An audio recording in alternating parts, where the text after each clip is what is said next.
Welcome. This is Caitlin from grassfedgirl.com. I'm a holistic nutrition consultant. And today we're so excited. We have a guest named Autumn Wagner. She's a keto coach, and she is here to tell her story and talk about all the things that keto has helped her with. And we're so excited. Welcome, Autumn. Thank you, Caitlin. I'm so excited to be here. I've been a huge fan of yours for a long time, so this is an honor. Thank you. Oh, you're so sweet. Yeah, I always see you commenting, and we've chatted some. So it's so nice to meet you in person. I mean, in Zoom. Anyway, so tell us your story. Like, how did you get into keto, and what was your life like before and all that?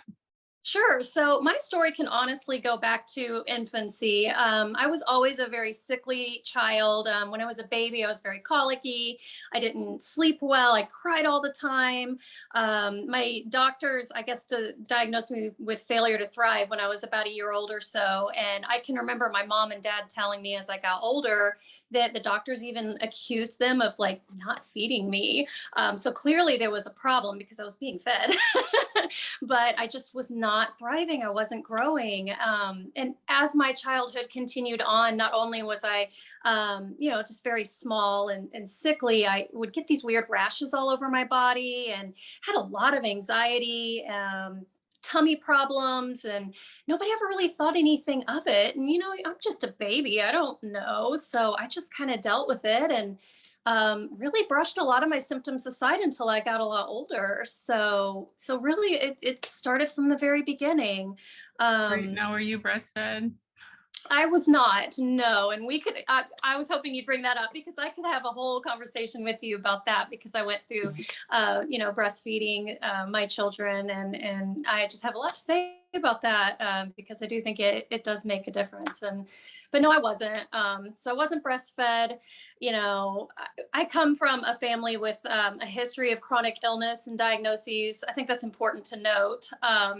But it wasn't anything that was ever really brought up or talked about when I was little. So I was allowed to just kind of coast through childhood with all these problems. And were you taking a lot of antibiotics and stuff? Oh yeah, taking all the antibiotics and, the NSAID pain relievers. I started running. I'm very athletic. I don't run anymore because I've got some joint problems, but I started running long distances when I was probably 10 years old, maybe 11. So I lived on like NSAID pain relievers, the antibiotics for the chronic strep throat that I was getting.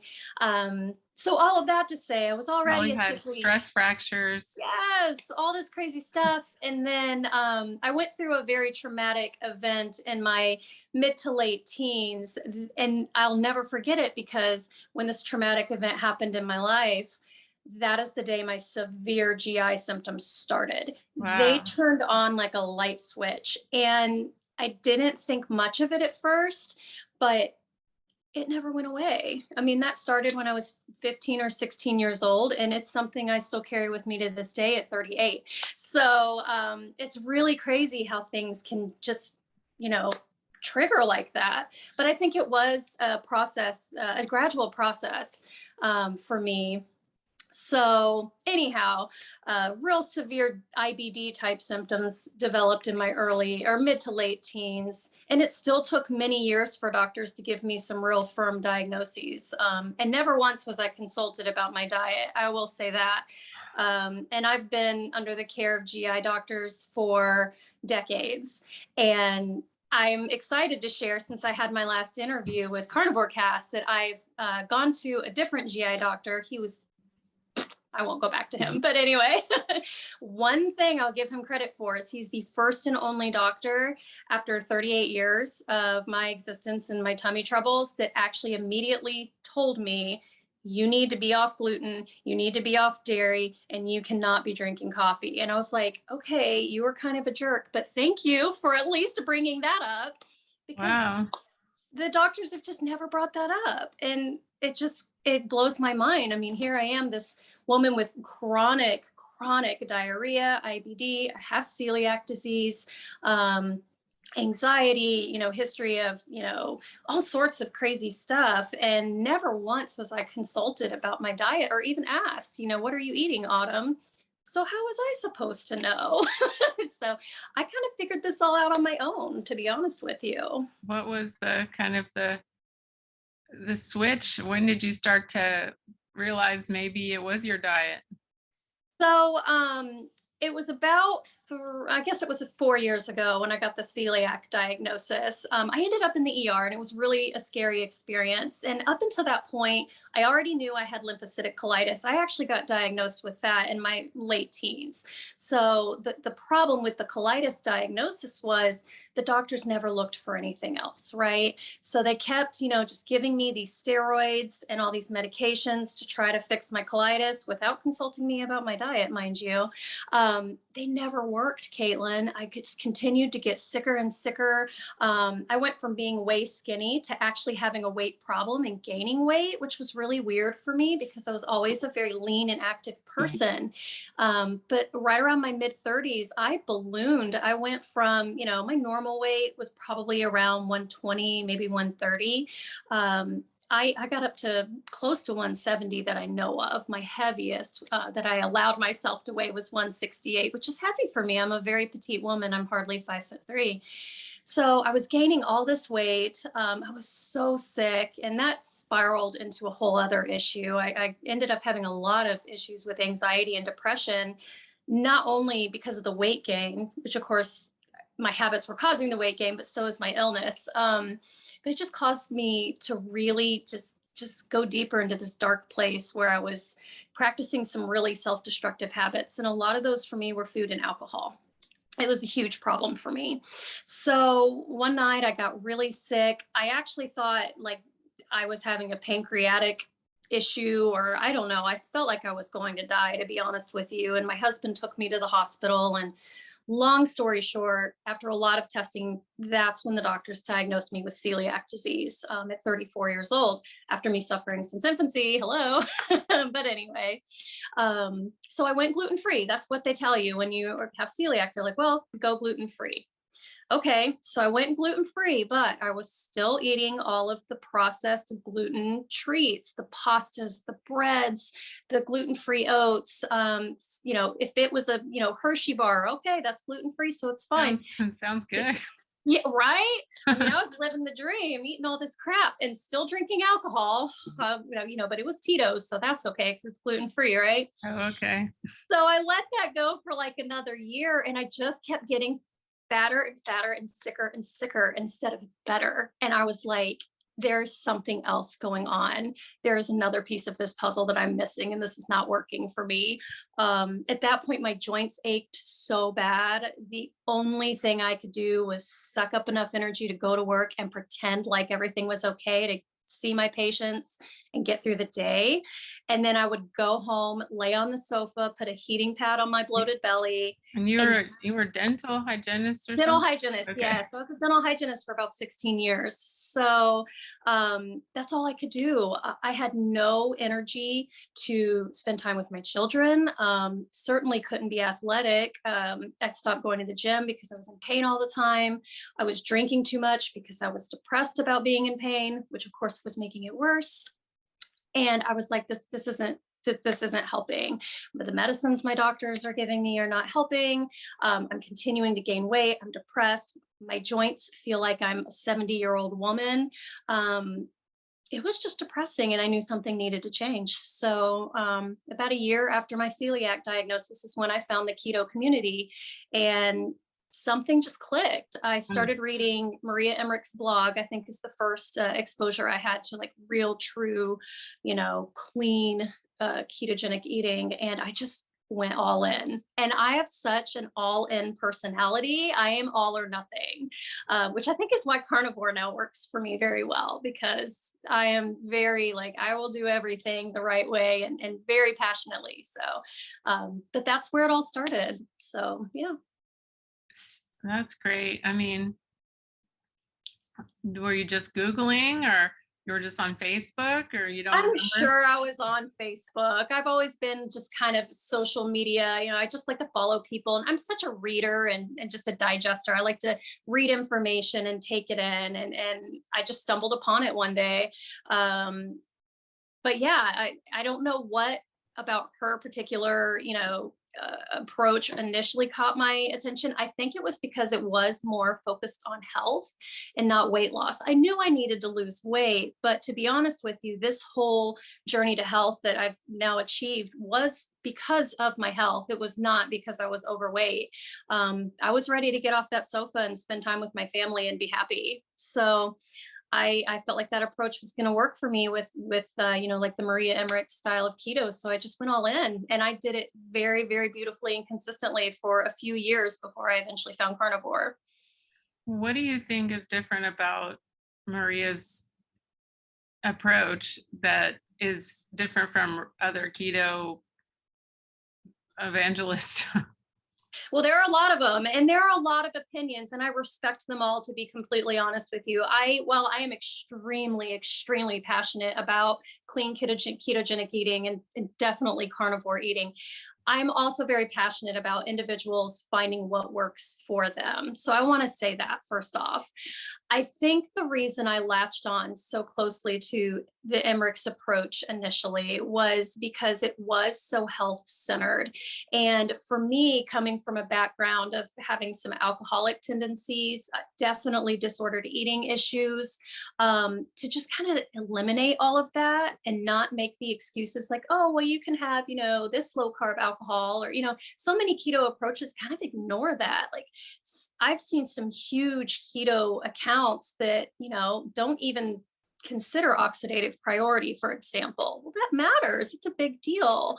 So just the scientific approach that they have, and how health-centered it is, and just not making exceptions for my health. You can go to the store right now and pick up a pack of keto tortillas off the shelf. And if it says tortilla, it says keto, so many people are like, okay, that's great. Well, it's not. Yeah. And the reason that doesn't work for me is because I do, have a tendency to go off the rails or make exceptions. And then that's just going to take me right back to the place I don't want to be at anymore. So to eliminate that completely, I think is really important for a lot of people. And that's what works for me. So What do you think, like, when did you kind of switch to being more carnivore rather than keto? So I have to say a huge thank you once again to Maria Emmerich for this, because she's literally the person that told me you need to go carnivore. Now, here's the funny thing. I knew I needed to, Caitlin. I bought their carnivore book off Amazon when it was released. I don't know if that was 3 or 4 years ago. Because of course I buy all, the books, and I have so many cookbooks, you would just laugh at me. I mean, it's crazy how many I have, but I got it, I read it. I was like, oh, that makes sense. And I was doing keto at the time, and I was still having problems, but I had lost weight, and overall I felt better. Was I perfect? Absolutely not. But I was a heck of a lot better than I was at my sickest, having to go to the bathroom 35 times a day. So at that time I was like, well, I'm only having to go 15 times a day. So that's better. And, I've lost this weight, and, I'm Or doing you okay. just stay in Right? there all day with your phone, just be like, It okay. was crazy. They had a system for me at work. I was still a dental hygienist at the time. I had an assistant that would seat my patients for me, do the doctor's exams for me, and sometimes have to sit with my patients and entertain them while I excused myself to go to the bathroom. That's how ridiculous it was. So Like, they knew your problem. oh yeah, there was no girl, there's no hiding that. I mean, it just was what it was. It was ridiculous. But anyway, so after about 2.5 years of keto, and I'd gotten down to a good healthy weight for me. I think I was, pretty, consistently around 127 or so, which was great for me. But I just was still having some issues. The bathroom was still a problem. I still found myself, avoiding travel, not going on vacations. I just knew there was something missing. And I ended up doing some coaching with Maria, like one-on-one coaching. And we went through all the things, and I talked to her about my whole story. And she was just like, Autumn, have you tried carnivore yet? And I was like, I knew you were going to say that. And that's all it took. She, pushed me to try it. She said, do level 1. They do the levels, level 1 is just beef, salt, and water. She said, do level 1 for 30 days and just tell me how you feel at the end of it. And I was like, oh my God, okay. At that point, I think I wasn't quite mentally ready yet. And this is important when it comes to carnivore, because I'll have clients that will reach out to me because they hear me on Carnivore Cast or just follow me on Instagram. And they're like, okay, I want to lose weight. I want to go carnivore. And I'm like, hold on now. Why do you want to go carnivore? Because I think the why is really important too. But my why was healing. So, clearly keto was great for me, but just wasn't that final healing piece for me. So I knew there was something else. So that's what led me to carnivore. And within the first 30 days of level 1, beef, salt, and water only, I wasn't even trying to lose weight. I lost 12 pounds, 12 Wow. pounds. And I was only 127 to start. I was not counting macros. I ate whatever I wanted to, as long as it was beef, salt, and water. I, tried it all the cuts, adding fat, eating leaner, whatever I felt like. And the weight was just inflammation. It was my body holding on to water weight and the inflammation in my joints. I'm convinced from the anti-nutrients and the oxalates and the plant foods, because my body just clearly can't handle it. So I did that, started that journey in May, and here I am. It's February of the next year, and you will never. A year for you. Yeah, you'll never convince me to eat another way at this point. It works for me. It's great. Your carniversary is coming up. I know, I'm excited. I'll have to do like a special post or something about that. I'm so content with what I'm doing now, and it's so just part of me at this point that I really don't think about it anymore. It's just who I am, and I haven't gotten bored. Some people are ask me, or aren't you bored of eating just meat? And I'm like, no, meat's delicious. Like, and But there's so many different ways. But you eat a little more variety now. Oh, absolutely. Once the 30-day mark hit on level 1, I was like, that's it. I did it. I'm going to add something else. So I did do the gradual approach that the Emmerichs lay out in their carnivore cookbook, where level 1 for 30 days. And then you go on to level 2, where you add in some, different cuts and variety of meat and seafood, one at a time, gradually over, maybe 2 weeks per meat. And I did that very consistently. I did eventually add in eggs and dairy, and found out, much to my chagrin, that I just cannot handle them. I keep trying to reintroduce eggs, and it's just a disaster every time. But again, I think it's that elimination protocol can be really powerful. And I think it's a really big eye opener for me, and obviously proves why the doctors have not ever been able to figure me out. It's because they've never approached my diet. They just want to throw pills at me. And once I really, really reeled in my diet, cut out the crap, and did a true elimination protocol, I listen to my body and I know what works for me. And it's awesome. So yeah, I'm a level 2 carnivore. Pretty consistently just eat meat, salt, and water. I'll occasionally let a little dairy sneak in. Pretty much every time I do, I don't feel my best. So I know Do you get diarrhea or? So the thing with my IBD, and I'm still kind of dabbling with the idea of maybe even working with a functional medicine doctor. I'm not sure yet. My diarrhea has actually never gone away. So the frequency and urgency gone. So that is a blessing. But I still can't have a normal number 2. Some people think that's gross, but hey, that's just the way it is. So I'm not shy about it, and I'll share that. But it's less often. Oh my gosh. I'm sincerely not exaggerating when I say at my sickest, I was going 35 plus times a day, more than once an hour, waking up every hour at night, even having accidents at night as a grown woman in my bed. Like it's horrible. Like nobody wants to live like that. So that has gotten 100% better. And I'm so grateful, but we haven't quite figured out the loose stool thing yet. I've tried, every supplement you can think of. You've tried more fat, less fat. Yeah, done it all, girl. But it's at this point, I can comfortably say I'm at peace with that, to be completely honest with you. It's a part of me now. I mean, I've had that issue since I was a teenager. As long as I feel good and my energy is up, and my body doesn't hurt, and I can get out there and play with my kids instead of lay on the sofa on a heating pad and drink myself stupid because I'm miserable, I'm happy. So Sounds yeah. like, yeah, you're having a much better quality of life now. Oh, 100%. And that's really for my journey. That's what it is. It's quality of life. People would look at me and be like, oh, well, you're not that heavy. And I'm like, this has nothing to do with me being slightly overweight. I think you almost have maybe the opposite problem, whereas an obese person would, I mean, of course they get treated like crap at the doctor in a different way, but because if you don't look that heavy, they can almost think, well, she's just exaggerating, or it's just in her Oh, head, or yeah. because you look young and pretty, and they just think there's nothing wrong with her. She's just emotional, right? I actually got told that I can't tell you how many times before they figured out the celiac thing, and even after when I still wasn't improving for that year, where they were like, "Well, girl, you got anxiety," and I'm like, "Well, yeah, because I'm sick."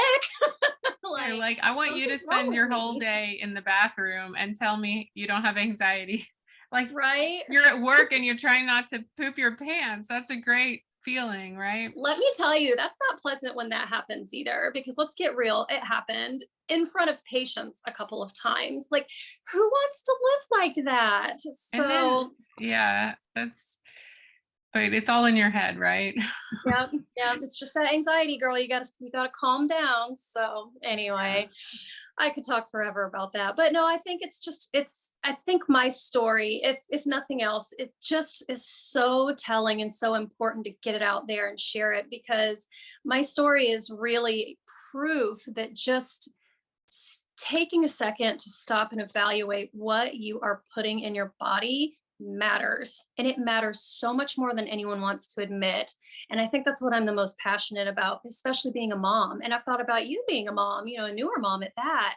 How beautiful it is that you have all this knowledge going through your journey and being able to teach those healthy habits to your son while he's young, so this can be his normal way of growing up. Whereas my oldest two children are about to graduate from high school and move on to college.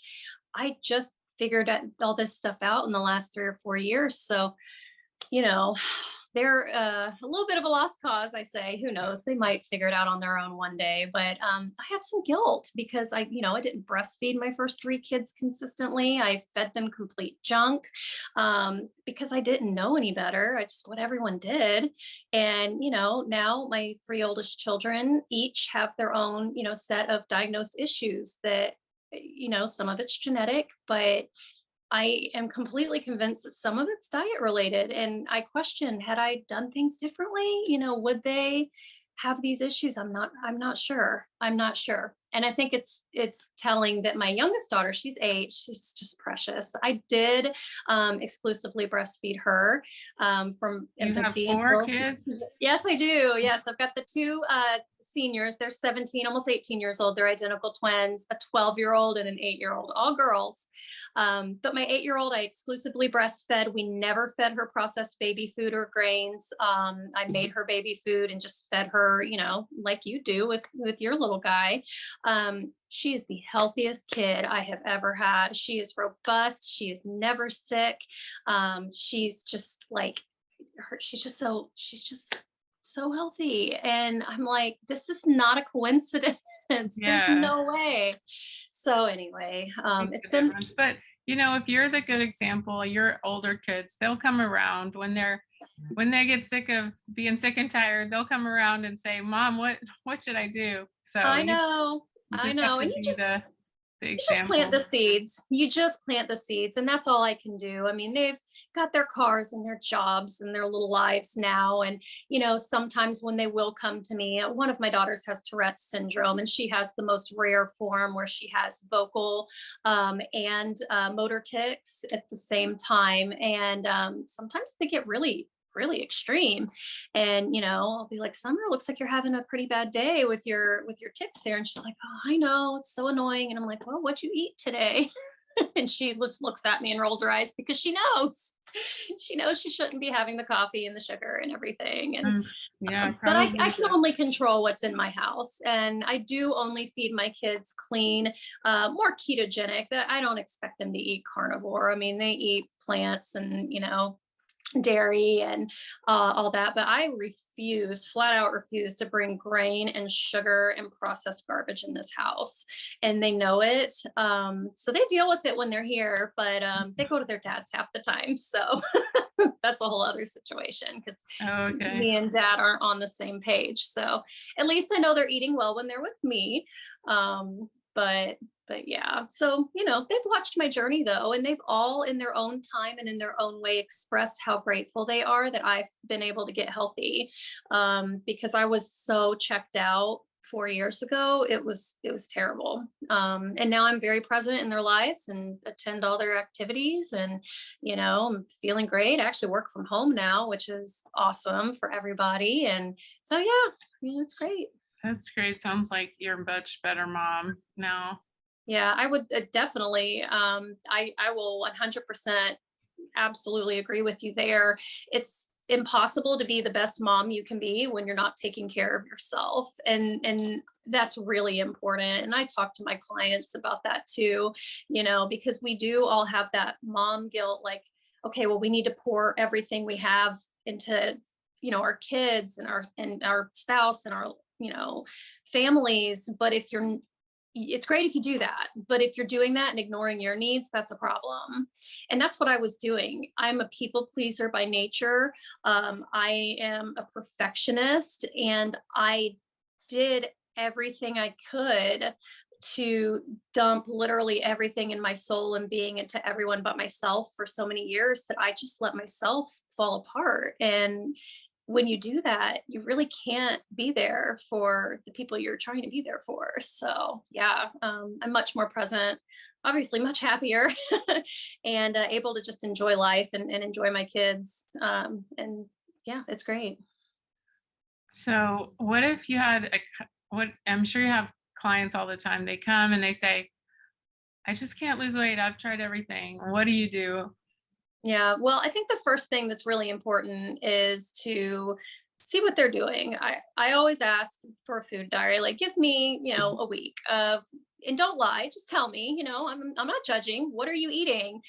That's so important. You need to evaluate what they're putting in their body. 9.9 times out of 10, it's stuff that they shouldn't be having or is not serving their body well based on their symptoms, I should say. So that's huge. Another huge thing is, what's your why? Why are you wanting to lose this weight? Or, why are you wanting to heal? Most of the time it's weight. Let's get real. Most people come to me and want help because they want to lose weight. But I think the why is just very important, because once you really tap into, their motivators, you can use that to their advantage, because it is important. And, when I said earlier, when people come to me and say, oh, I want to look like you, I want to go carnivore, I'm like, oh, wait a minute, pump the brakes. First of all, you don't need to base what anyone looks like off of what you should be, because that's not right. That's not healthy. But when you are changing your lifestyle, it has to be sustainable. So what is your why is very important. It's something I probably spend the most time looking into and talking to my clients about in the very beginning, is assessing what they're doing and what is their why and why they're wanting to change it. It's so important, because if they only want to lose weight, I just don't know that carnivore is always the number one answer for that, because it's for me, it's for healing. You can lose weight on carnivore, and I think that's great. I mean, I did, and maintaining it beautifully, but so many people are, I don't know if addicted is the right word, but they just have these habits. Like they can't imagine giving something up forever. And that's why diets don't work. I think that's what I'm trying to say. Diets don't work. I am not on a carnivore diet. I eat carnivore to live. So that's the approach I have. And I feel like that's kind of the mindset that people need to get into if they're going to really transform their lives. I think there's that old saying, like, your you're not sick enough till you're sick enough. If you Mhm. haven't really hit the wall with, and I think that's why sometimes the chronic illness people are more drawn to carnivore, or they benefit more from carnivore. It's like we know how sick we have been and how sick we Mhm. can be, and so we find this is so it is a way we can live, and we are not hungry, and we're always just full and calm and relaxed because we have something to eat, and we are going, our digestion is better and everything. Yep. So yeah, I think sometimes the people who aren't really that sick, they don't get it. They don't Yeah. really understand how I bad it. completely agree. I've actually said several times, I almost feel like I'm cheating. I don't know if that's the right way to put it, but I say that because my illness and my journey has been so extreme, that I really don't have a choice. Like, this is not something I'm doing just to lose a couple pounds. This is like, I have to do this. And therefore, it makes it easier for me. And I think you're right. I think it's because we have dealt with chronic illness our whole lives, and we've been left to our own devices in a lot of cases to figure it out on our own. And when you do figure it out on your own after decades of suffering, like, that sticks. So that, I think you're right. I think that's why we're so passionate about it, and it's why I get very cautious with clients that approach me and are just curious about carnivore, which of course is exciting. I always want to talk carnivore with people, but if their only motivator is just to lose weight, I'm like, Yeah, all because right, you're gonna have the hard days, and you gotta have the times when the holidays when you're with your family, and all those days it's not going to be easy. right. So if you don't have that strong why, then you're just going to be like, forget it, give me the chips. Oh, totally. And I see it every day. I see it absolutely every day. And, it's something that even I still deal with to a very small degree. And like I said earlier, it's obviously easier for me because I have celiac disease. So am I going to just eat a piece of birthday cake? Heck no. I was at a baptism party this weekend and they had the most beautiful cake. And I admired the look of the cake because it was a pretty cake, but you could not pay me to eat it. Like, I'm not going to do that. But for someone that doesn't have those severe reactions to going off plan, that's hard. That's a battle, and it's definitely something that takes a lot of consistency and a lot of determination, and just a lot of willpower to get through. But the good news is I feel like, whether you're coming from a situation where you're doing this for healing or weight loss, I think it's absolutely possible and sustainable for everybody. It's just all about mindset and how you get to that point. So that's the good news. Yeah, I mean, eventually you get to where, like, your normal is eating meat, and you crave it and you want it, and you're like, okay, I don't feel good when I don't have my certain amount of meat every meal or whatever, twice a Yeah, day or it's whatever. true. It's true. Like, And if one of the questions I'll get, and I'm sure you get this question all the time, is that people will ask me, "What do you eat in a day?" And I don't mind sharing that, but that question also, when they ask me that, and then they want to base what I eat in a day on, like, okay, well, I'm going to do that. I hate that because everyone's so different, and my needs are different than yours, and it just and yeah, so I that's mean, hard. you're, like you said, you're 5'3", and I mean, I'm 5'8", so Yep. I'm a lot bigger, and like, my husband is 6'2", so he's gonna eat more than me, and Mhm. just on and on and on, and you might just get full faster, or Yep. Exactly. And I don't want to scare anyone off from this way of eating. Carnivore, by definition, if they base their eating on what I'm doing, because of course I'm a little more limited. I'm only eating meat, whereas a lot of people that eat carnivore do great with eggs, and sometimes even dairy, and spices. I'm jealous of all you people that can eat spices. Can you do spices? Because they kind of mess with me. I just can't do it. I just do salt. I can. I mean, I don't really care about them, but a lot of meals I'm making for my husband, and he loves Mhm. paprika and cumin and garlic and all that. So, I mean, I can just eat salt, but when I cooking, like last night I had lamb shanks and they Mhm. were in a sauce, but I just kind of pull my lamb shank and the sauce, it just kind of falls off, Yeah. but it has a lot of spices and stuff. But I mean, that's the only way I've found to work with, I don't want to eat just hamburgers by myself every single night. Right. Oh, absolutely. So, I Totally. mean, Yeah. we have roast, so I'll make roast chicken or whatever, like, but he'll put this, he likes certain spices. So, Yeah. um, but I think, I don't know, that doesn't affect me as much, but you said like dairy is really a no-go. I mean, I'll eat it sometimes, but I immediately get bloated, gain weight. Mhm. But I love it, and it's also very addictive. It So is. It is. It's like when you take all the sweets out, and all the grains and the junk, I feel like dairy becomes kind of our treat. yeah, And I'm the same way, I love it. I will have it occasionally, but when I do, I will instantly gain weight. It is the weirdest thing. And it's not like I'm sitting there eating pounds of cheese or cream. But it's just something about it.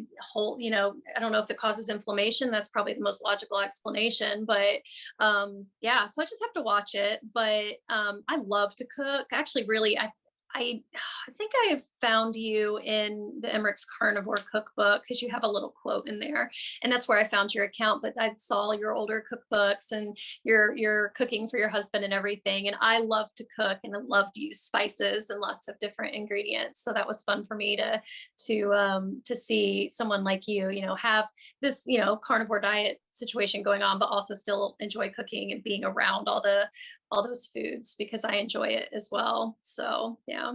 well, there's a lot of ways to cook. I mean, you can learn about Yeah. different cuts and different preparations. Like, Yeah.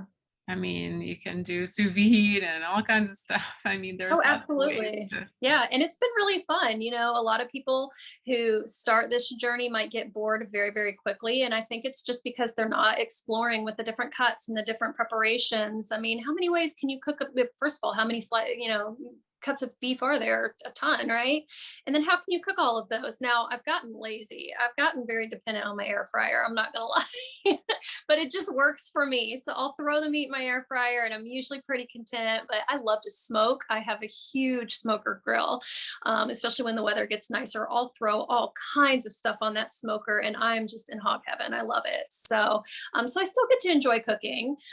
It just looks different now. So it's been a learning process, but I've gotten there. So yeah. Well, Autumn, tell everyone where they can find you and what what you're doing next. Awesome. Well, you guys can find me easiest on Instagram. I'm at __ authentically autumn. That's the best place to find me. And I'm very responsive. So if you send me a message, I will get to you very quickly. So yeah. And what's next for me? I'm really setting a goal for this year to get into some group coaching. Right now I'm only offering one-on-one coaching, but I just have this really fun vision of doing more group classes.